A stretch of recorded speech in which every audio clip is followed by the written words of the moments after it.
तो आज हम डिस्कस करेंगे वर्क वर्क एनर्जी पावर के क्लास वर्क क्वेश्चन के शीट डिस्कशन। तो इलस्ट्रेशन 1 से शुरू करते हैं। क्वेश्चन है a position dependent force F equal to 7 minus 2x plus 3x square acts on a small body of mass 2 kg and displaces it from x equal to 0 to x equal to 5 metre. Calculate the work done in joules. तो by definition of work done bye a variable force, यहाँ जो force है वो constant force नहीं है, तो variable force में हम जानते हैं वर्क डन लिखा जाता है F डॉट डी एस। तो यहाँ पे डिस्प्लेसमेंट एक्स एक्सिस में हो रहा है तो सीधा F डॉट डी एक्स बोल सकते हैं। तो यहाँ पे फोर्स आपने को दिया हुआ है as 7 minus 2x plus 3x square into D X, और यहाँ पे x का लिमिट हमें दे रखा है स्टार्टिंग लोअर लिमिट 0 और अपर लिमिट 5। तो यहाँ पे लिमिट रखेंगे तो x की लिमिट रखी जाएगी 0 से 5। अब इसे हमें इंटीग्रेट करना है, तो इंटीग्रेट करते हुए हम देख सकते हैं 7 कांस्टेंट बाहर आया dx हो गया, माइनस 2 कांस्टेंट बाहर आया x dx बन गया। उसी तरह से 3 कांस्टेंट बाहर आया, बचा हमारा यहाँ पे x square into D x. With limits हम कह सकते हैं लोअर लिमिट 0 अपर लिमिट 5। उसी तरह से lower limit 0 upper limit 5 and similar way में lower limit 0 and upper limit 5। तो यहाँ से हमारा बन गया 7 dx का इंटीग्रेशन आया x लिमिट 0 से 5 माइनस 2 एक्स पावर 1 का इंटीग्रेशन बनने गया x square by 2। With limit हम कह सकते हैं 0 से 5 प्लस 3 एक्स पावर 2 का इंटीग्रेशन हो गया x cube by 3। With limits लिखा जा सकता है 0 से 5। अब यहाँ पे सिंप्लीफिकेशन करते हैं, 3 से 3 कैंसिल, इस 2 से ये 2 कैंसिल हो गया। तो यहाँ पे हमारे आ गया 7 into upper limit minus lower limit की है 5 आया। उसी तरह से यहाँ पे अपर लिमिट x की जगह 5 रखे, फिर लोअर लिमिट रखे 0। उसी तरह से x की जगह 5 रखो तो x क्यूब है तो 5 क्यूब माइनस 0 क्यूब हो गया। तो यहाँ से 7 इंटू 5 ये बन गया 35। फिर यहाँ पे बोल सकते हैं माइनस ऑफ 25, फिर ये आया निकल के 125। तो 125 प्लस 10 ये आ गया 135। अब क्योंकि यहाँ पे फोर्स अपने को एसआई यूनिट में, डिस्प्लेसमेंट एसआई यूनिट में है, तो वर्क जो आएगा ये भी हमारा एसआई यूनिट में आएगा, डेट इज जूल। चलिए तो इसे समझते हैं। क्वेश्चन में क्या कहा था? क्वेश्चन में था फोर्स दिया हुआ था 7 minus 2x plus 3x square acting on body 2 kg mass x equal to 0 से x equal to 5 metre displace कराता है। वर्क पूछा है। वर्क हम जानते हैं वेरिएबल फोर्स के लिए F dx होता है। फोर्स का वैल्यू रख दिया क्वेश्चन में था इंटू डी एक्स। अब इंटीग्रेशन करने गए 7 बाहर निकाला, इंटीग्रेशन dx माइनस 2 बार आया x dx, 3 बार आया x स्क्वायर dx। लिमिट रखी x की 0 से 5, यहाँ 0 से 5 और यहाँ पे भी 0 से 5। यहाँ dx का इंटीग्रेशन x 0 से 5, यहाँ x का इंटीग्रेशन x स्क्वायर बाई 2 0 से 5, x स्क्वायर का इंटीग्रेशन x क्यूब बाई 3 0 से 5। यहाँ से बन गया 7 into upper limit minus lower limit, limit put करके यहाँ से सिंप्लीफिकेशन पे आया 135 जूल। तो ये वन इलस्ट्रेशन का, आई गेस समझ आया। यहाँ तक screenshot low. Question number 2 is calculate the amount of work done in raising a glass of water weighing 0.5 kg through a height of 20 centimeter. So question is saying, let's say we have a water here. Now this water weight is given as 0.5 kg. Its mass is, let's say, 0.5 kg. Now question is being asked, what is the work done in raising this block through a height of, let's say, 20 centimeter. So question is being asked, now if the block, if this water is being raised through this height, what is the work done? What is the work done by external agent, we can say. So here we need to do the work against the gravity force, that is the external force must act upwards and its magnitude must be equal to the magnitude of the weight, that is gravity force, that is mg. So mass of the body is 0.5 into g is 10, so we can say is 5 newton. So external force must be equal to, we can say, as your 5 newton. So from here we see that displacement is, let's say, 20 centimeter. So इस 20 centimetre को हम लिख सकते हैं as 0.2 metre. Therefore work done by the external agent, क्योंकि constant force लग रहा है 5 न्यूटन का, डिस्प्लेसमेंट कांस्टेंट है, तो वर्क डन का फॉर्मूला लिखा जाएगा is equal to constant force into displacement, let's say into, यहाँ पे हम देख सकते हैं फोर्स और डिस्प्लेसमेंट के बीच एंगल 0 है, दोनों एक दूसरे के पैरेलल लग रहे हैं। अब एक्सटर्नल फोर्स का मैग्नीट्यूड है 5 न्यूटन, डिस्प्लेसमेंट का मैग्नीट्यूड है 0.2 और cos 0 की वैल्यू है 1, तो 5 इंटू 0.2 यहाँ से बन गया 1 जूल। तो हम बोल सकते हैं amount of work done by this external agent is 1 joule करके। चलिए इस क्वेश्चन को समझते हैं। क्वेश्चन क्या कह रहा है, तो क्वेश्चन में बोला है लेट्स से ये वाटर है, वाटर का मास है 0.5 kg, इसको 20 सेंटीमीटर राइज करने के लिए कितना वर्क करना होगा। एक ग्लास को है ना 20 सेंटीमीटर उठाना है, आधा kg का ग्लास है, कितना वर्क करना पड़ेगा, कितना वर्क किसको करना पड़ेगा, एक्सटर्नल एजेंट को। तो एक्सटर्नल एजेंट ऊपर लग रहा है, डिस्प्लेसमेंट ऊपर हो रहा है, दोनों के बीच एंगल 0, तो एफ एक्सटर्नल डिस्प्लेसमेंट cos 0 यहाँ पे आया 5 इंटू फोर्स का मैग्नीट्यूड हो जाएगा दैट इज वेट जो इस बॉडी का, दैट इज 0.5 इंटू 10 बन गया 5 न्यूटन, तो उतना ही फोर्स इसको भी लगाना पड़ेगा। अब ये फोर्स है 5, डिस्प्लेसमेंट है 0.2, तो 5 इंटू 0.2 इंटू 1, ये बन के आ गया 1 जूल। तो ये 2 इलस्ट्रेशन आ गया, समझ आया यहाँ तक स्क्रीनशॉट। अब आते हैं इलस्ट्रेशन 3 पे बोलने। Body of mass 20 kg is at rest, force of 5 Newton is applied on it, calculate the work done in the first second. तो यहाँ पे कहा गया है लेट्स से एक बॉडी है, बॉडी का मास बोला गया है 20 kg करके गिवन है, तो body of mass 20 kg is at rest. अब इस पे एक फोर्स लगाया गया है 5 न्यूटन का, तो ये जो 5 न्यूटन का फोर्स लगाया जा रहा है, तो इस 5 न्यूटन के कारण क्या देख सकते हैं, ये बॉडी एक्सिलरेट करेगा। विद एन एक्सिलरेशन हम बोल सकते हैं F/m कर दिया जाए, तो फोर्स हमें पता है 5 न्यूटन, मास हमें पता है 20 kg, तो 5/20 निकल के आया 1/4 मीटर पर सेकेंड स्क्वायर। एक्सिलरेशन पता है, इनिशियल एट रेस्ट बोला गया है, मतलब इनिशियल वेलोसिटी 0, तो हम निकाल लेते हैं 1 सेकेंड, फर्स्ट सेकेंड में बोला गया है, तो यहाँ से हम निकालते हैं कि लेट्स से 1 सेकेंड में इसने कितना डिस्प्लेसमेंट किया। तो इस फोर्स के चलते 1 सेकेंड में डिस्प्लेसमेंट कितना हुआ, तो इक्वेशन आएगी s equal to U T plus half of AT square, initial velocity 0, acceleration given है 1/4 इंटू टाइम गिवन है 1 सेकेंड, 1 स्क्वायर, तो ये आया 1/8 मीटर। डिस्प्लेसमेंट आ गया, फोर्स पता है, तो यहाँ से हम बोल सकते हैं फोर्स का मैग्नीट्यूड पता है 5 न्यूटन, डिस्प्लेसमेंट का मैग्नीट्यूड पता है 1/8 मीटर, और बॉडी डिस्प्लेस इसी डायरेक्शन में करेगा along the direction of force, magnitude of 1/8 metre. Therefore इस फोर्स के कारण वर्क डन आएगा is equal to simply Fs का cos ऑफ 0 डिग्री, दोनों एक दूसरे के पैरेलल लग रहे हैं, तो फोर्स का मैग्नीट्यूड हम कह सकते हैं 5, डिस्प्लेसमेंट का मैग्नीट्यूड है 1/8 इंटू cos 0 हो गया 1, तो ये आया निकल के 5/8 जूल करके। तो इतना वर्क हुआ इन 1 सेकेंड, 5/8 इज अप्रोक्सीमेटली 8 6 या 48 हो जाएगा।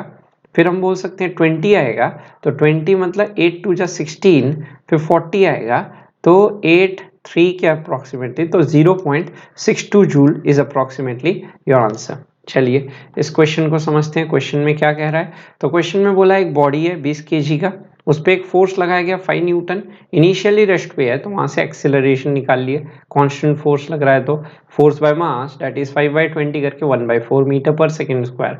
अब बोला गया है कि फर्स्ट सेकेंड में, तो हम निकालते हैं initial velocity 0, let's say 1 second में कितना डिस्प्लेस कर गया, तो हाफ AT स्क्वायर, A की वैल्यू 1/4, T की वैल्यू 1, 1/8 मीटर, तो वर्क डन हो जाता है Fs cos 0, फोर्स है 5, डिस्प्लेसमेंट है 1/8 into cos 0 1 which is 5/8 joule which is 0.62 joule. तो ये इलस्ट्रेशन 3 आई गेस समझ आया यहाँ तक, स्क्रीनशॉट। इलस्ट्रेशन 4 आते हैं। क्वेश्चन है corresponding to the force displacement let's say diagram, तो ये ग्राफ है फोर्स वर्सेस डिस्प्लेसमेंट, फोर्स है डाइन में और डिस्प्लेसमेंट है सेंटीमीटर में। Calculate work done by the force in displacing the body from 1 centimetre to 5 centimetre. तो 1 से लेके 5 सेंटीमीटर तक हमें पूछा गया है वर्क डन।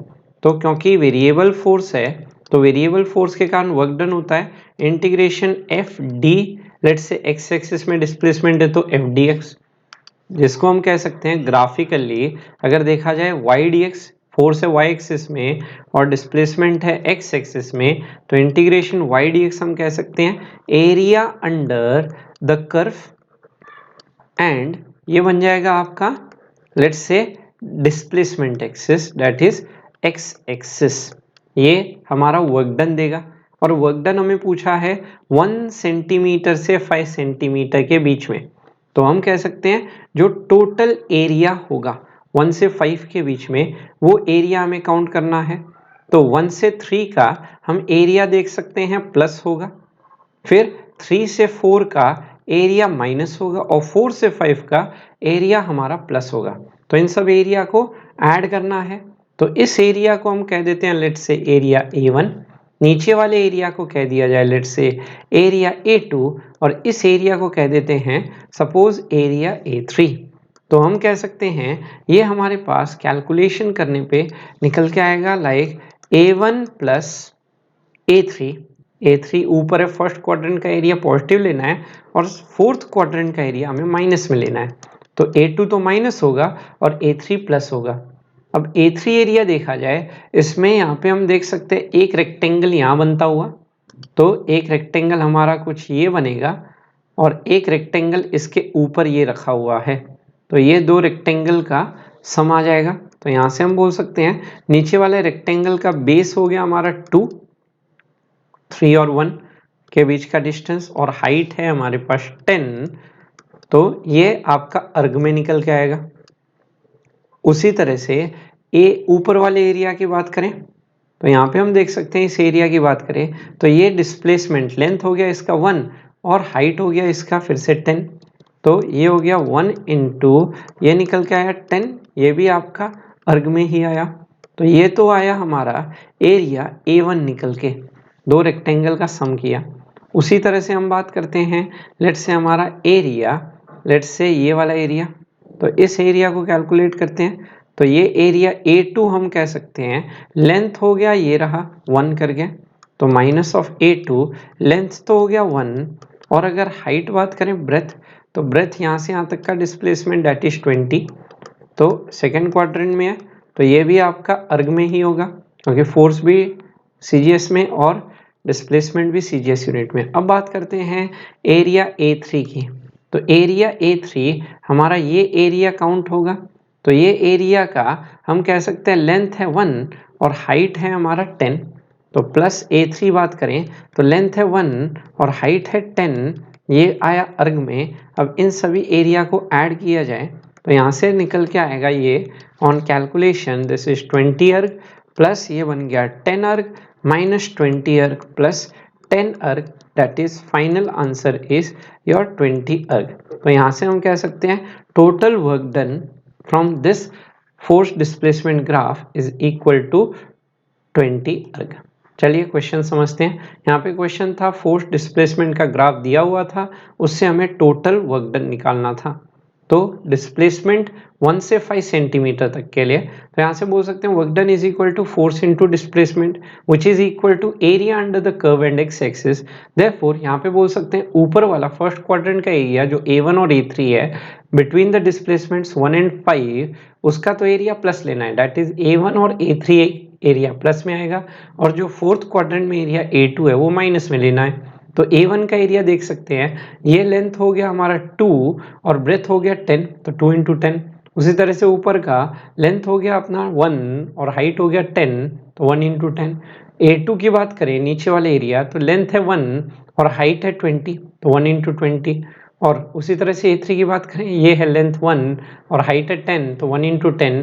इन्हें ऐड करते हैं तो 20 plus 10 minus 20 plus 10 which is 20 erg. तो ये है इलस्ट्रेशन 4, आई गेस समझ आया यहाँ तक स्क्रीनशॉट। इलस्ट्रेशन 5 आते हैं। क्वेश्चन है calculate work done to move a body of mass 10 kg along a smooth incline plane 30 degree with constant velocity through a distance of 10 metre.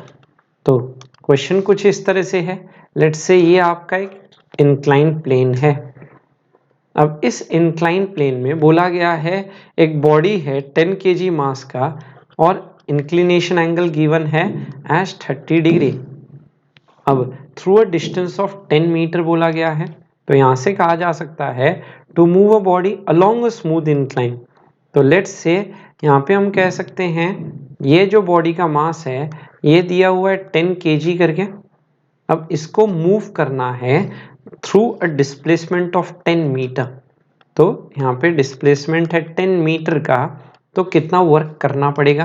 तो यहाँ से देख सकते हैं नीचे की तरफ बॉडी में फोर्स लगेगा mg sin थीटा, और जो वर्क करेगा फोर्स इस बॉडी को ऊपर की तरफ डिस्प्लेस कराने में, वो डिस्प्लेसमेंट के लिए जो फोर्स लगाया जाएगा वो फोर्स हमारा इस नीचे की तरफ जो mg sin थीटा होगा उस फोर्स के बराबर हो जाएगा, हम कह सकते हैं।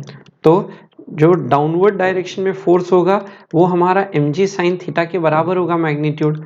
मास है 10, g की वैल्यू है 10 और थीटा गिवन है एज 30 डिग्री, तो ये बन के आ गया 100 और साइन 30 जानते हैं 1/2, दैट इज 50 न्यूटन आ गया।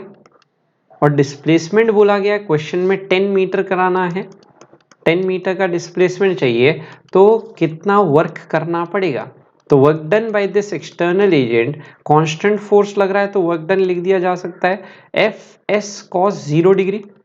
तो फोर्स का मैग्नीट्यूड है 50, डिस्प्लेसमेंट का मैग्नीट्यूड है 10 और कॉस 0, दोनों फोर्स और डिस्प्लेसमेंट एक दूसरे के पैरेलल लग रहे हैं, तो देयरफॉर वर्क डन आया निकल के 500 जूल।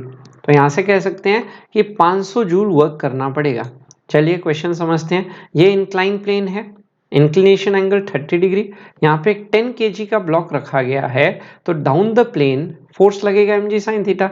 अब डिस्प्लेसमेंट 10 मीटर कराने के लिए ये एक्सटर्नल फोर्स ऊपर की तरफ जो लगाना है, बोला गया है मूव अ बॉडी, तो इस बॉडी को स्मूथ इंक्लाइन प्लेन, कोई फ्रिक्शन नहीं, ऊपर की तरफ मूव कराने के लिए कितना फोर्स लगाना पड़ेगा, कांस्टेंट वेलोसिटी से। यहाँ क्वेश्चन में मेंशन्ड है कि velocity through out the motion constant रहना है, तो हम बोल सकते हैं ऊपर कांस्टेंट वेलोसिटी से जाने का मतलब एक्सीलरेशन 0 होना चाहिए। उसी के केस में तो एक्सटर्नल mg sin थीटा के बराबर होगा। तभी मास दिया हुआ है हमें एज, लेट्स से यहाँ पे 10 kg, g की वैल्यू 10, थीटा 30 रखते हुए यहाँ से फोर्स आया 50, डिस्प्लेसमेंट का मैग्नीट्यूड है 10 मीटर, यहाँ से वर्क डन निकाले f एक्सटर्नल s cos 0 करके, या 500 जूल। ये 5 नंबर यहाँ तक स्क्रीनशॉट। इलस्ट्रेशन 6 है 10 kg block placed on a rough horizontal floor is being pulled by constant force of 50 newton. ये फोर्स दिया हुआ है 50 newton. Coefficient of kinetic friction between the block and the floor is 0.4, ये coefficient of kinetic friction है। Find the work done by each individual force acting on the block over a displacement of 5 metre. तो यहाँ पे हम अगर इस block की बात करें, इस ब्लॉक ऑफ मास हम बोल सकते हैं 10 kg, जिसपे एक फोर्स आगे की तरफ लग रहा है 50 न्यूटन। तो नीचे की तरफ जो जो फोर्स लगेगा उन फोर्सेस को अगर ड्रॉ किया जाए तो नीचे लगेगा weight mg, that is equal to, हम कह सकते हैं 100 न्यूटन। ग्राउंड के द्वारा नॉर्मल रिएक्शन ऊपर की तरफ, तो इन नॉर्मल की वैल्यू mg के बराबर करते हुए 100 आया। अब हम देख सकते हैं यहाँ पे डिस्प्लेसमेंट हो रहा है 5 मीटर का, मतलब रिलेटिव मोशन हो रहा है, देयरफॉर यहाँ पे जो फ्रिक्शन इन्वॉल्व होगा वो होगा काइनेटिक फ्रिक्शन। तो काइनेटिक फ्रिक्शन की वैल्यू हम लिख सकते हैं एफ के एज म्यू के इंटू एन करके। काइनेटिक फ्रिक्शन कोफिशिएंट गिवन है 0.4, नॉर्मल रिएक्शन यहाँ से हम देख सकते हैं 100, तो काइनेटिक फ्रिक्शन यहाँ से आ गया इज इक्वल टू 40 न्यूटन। तो इस ब्लॉक पे हम बोल सकते हैं काइनेटिक फ्रिक्शन हमारा पीछे की तरफ लगेगा of magnitude let's say 40 Newton. तो यहाँ से काइनेटिक फ्रिक्शन इस बॉडी पे पीछे की तरफ लगते हुए ऑफ मैग्नीट्यूड 40 न्यूटन। तो अब हम बात करना चाहते हैं work done bye all forces, जितने भी फोर्सेस हैं उनका वर्क डन, इंडिविजुअल फोर्सेस का वर्क डन चेक करना है। तो सबसे पहले निकालते हैं वर्क डन बाय नॉर्मल। तो नॉर्मल का मैग्नीट्यूड है 100, डिस्प्लेसमेंट है 5 मीटर और कॉस ऑफ देख सकते हैं नॉर्मल और डिस्प्लेसमेंट इस बॉडी का हमारा आगे की तरफ हो रहा है 5 मीटर का, तो दोनों एक दूसरे के परपेंडिकुलर हो गए cos 90 दैट इज 0। नॉर्मल का वर्क डन 0 आया। उसी तरह से निकालते हैं, नेक्स्ट आते हैं work done by gravity force. तो work done by gravity mg, तो mg ग्रेविटी का वर्क डन होगा, फोर्स का मैग्नीट्यूड 100, डिस्प्लेसमेंट है 5 मीटर का, और ग्रेविटी फोर्स और डिस्प्लेसमेंट भी एक दूसरे के परपेंडिकुलर है, 90 डिग्री एंगल बना रहे हैं, देयरफॉर इसका भी वर्क डन 0 बन गया। फिर बात करते हैं एक्सटर्नल फोर्स जो इस बॉडी पे लग रहा है। तो एक्सटर्नल फोर्स का वर्क डन लिखा जा सकता है, एक्सटर्नल फोर्स का मैग्नीट्यूड है 50, डिस्प्लेसमेंट का मैग्नीट्यूड है 5, और कॉस ऑफ दोनों एक दूसरे के एंगल 0 डिग्री बना रहे हैं, तो दिस बिकम्स 250 जूल कर दिया जाएगा। एंड लास्ट आते हैं work done bye kinetic friction. तो काइनेटिक फ्रिक्शन का वर्क डन हम लिख सकते हैं, मैग्नीट्यूड हो जाएगा काइनेटिक फ्रिक्शन का, हम बोल रहे हैं 40, डिस्प्लेसमेंट का मैग्नीट्यूड है 5, और दोनों के बीच एंगल है 180 डिग्री। फ्रिक्शन पीछे की तरफ लग रहा है और डिस्प्लेसमेंट आगे की तरफ हो रहा है, दोनों के बीच एंगल 180, देयरफॉर ये बन के आ गया -200 जूल। तो यहाँ पे क्वेश्चन पूछा था सभी फोर्सेस के कारण वर्क डन बताइए कितना होगा, तो ये हमने कैलकुलेट किया। चलिए क्वेश्चन देखते हैं। ये 10 kg के ब्लॉक पे 50 न्यूटन फोर्स लग रहा है, तो कौन से फोर्स लगेंगे इस बॉडी पे, और उन फोर्सेस ने 5 मीटर डिस्प्लेसमेंट में कितना वर्क किया होगा। तो ग्रेविटी mg नीचे 100 लगेगा, नॉर्मल ऊपर वही 100, यहाँ पे फ्रिक्शन कोफिशिएंट म्यू के दिया हुआ है, नॉर्मल हम यहाँ से देख रहे हैं 100 है, तो 0.4 इंटू 100 से 40 न्यूटन। काइनेटिक फ्रिक्शन कोफिशिएंट आया, उसको यहाँ रख दिया, तो काइनेटिक फ्रिक्शन पीछे लगेगा क्योंकि डिस्प्लेसमेंट फ्लोर के रिस्पेक्ट में आगे हो रहा है, देयरफॉर सरफेस इस पे फ्रिक्शन पीछे लगाएगा। तो नॉर्मल ऊपर लग रहा है, डिस्प्लेसमेंट आगे हो रहा है, दोनों एक दूसरे के 90 है, तो इसका वर्क डन cos 90 करके 0। ग्रेविटी नीचे लग रहा है, डिस्प्लेसमेंट आगे हो रहा है along द फोर्स, देयरफॉर इसमें भी एंगल 90, cos 90 0। एक्सटर्नल फोर्स आगे लग रहा है, डिस्प्लेसमेंट भी आगे हो रहा है, cos 0 डिग्री होगा, फोर्स का मैग्नीट्यूड 50, डिस्प्लेसमेंट का मैग्नीट्यूड 5, तो 50 इंटू 5 आ गया 250 जूल। काइनेटिक फ्रिक्शन पीछे 40 लग रहा है, डिस्प्लेसमेंट आगे 5 का हो रहा है, और दोनों एक दूसरे के अपोजिट है, एंटी पैरेलल, इसलिए वर्क डन आया -200 जूल। तो ये है क्वेश्चन नंबर 6। आई गेस समझ आया, यहाँ तक स्क्रीनशॉट लो।